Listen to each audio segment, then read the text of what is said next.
Do you keep forgetting how to tie a diamond knot? I do. So today I'm going to show you how. All I've done is got the cord, wrapped it around my finger, and I'm going to get the right hand cord, twist it towards my fingers like that, and then lay it over the left hand cord. So you've got something like that going on. Now I'm going to get the left hand cord, going to go under this right one. We're going over this first cord, under the second cord, and over the third cord. So basically, if I just pull this little bit in the middle up, I go over the first cord, under the second cord, over the third cord, and then pull it all together like that.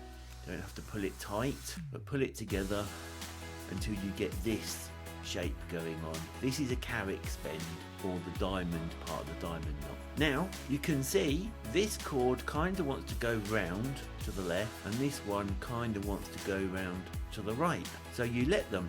So I'm getting the right hand cord. It's going to go round underneath this X up through the middle of the knot like that. And the left hand cord is going to go round underneath this X here and up through the middle of the knot. Grab the ends, and then I start to pull and gently on the knot, kind of squish it down a bit, roll it if you have to, and slowly and carefully tighten the knot like that. Now then, this loop here is way too big, so I want to reduce that loop. So what I always imagine is this is the head. These parts here are his shoulders, and these bits here at the bottom are his elbows.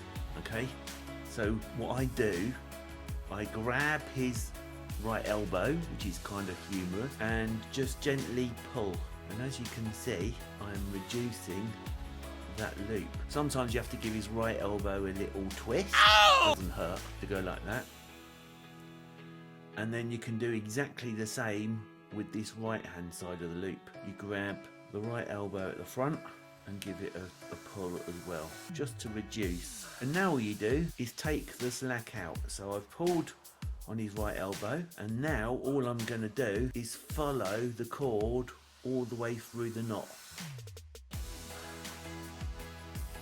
until you get something like this, nice and easy. Now if you want to make one of these little guys here, check the video up there. Otherwise, YouTube would like you to watch that video there.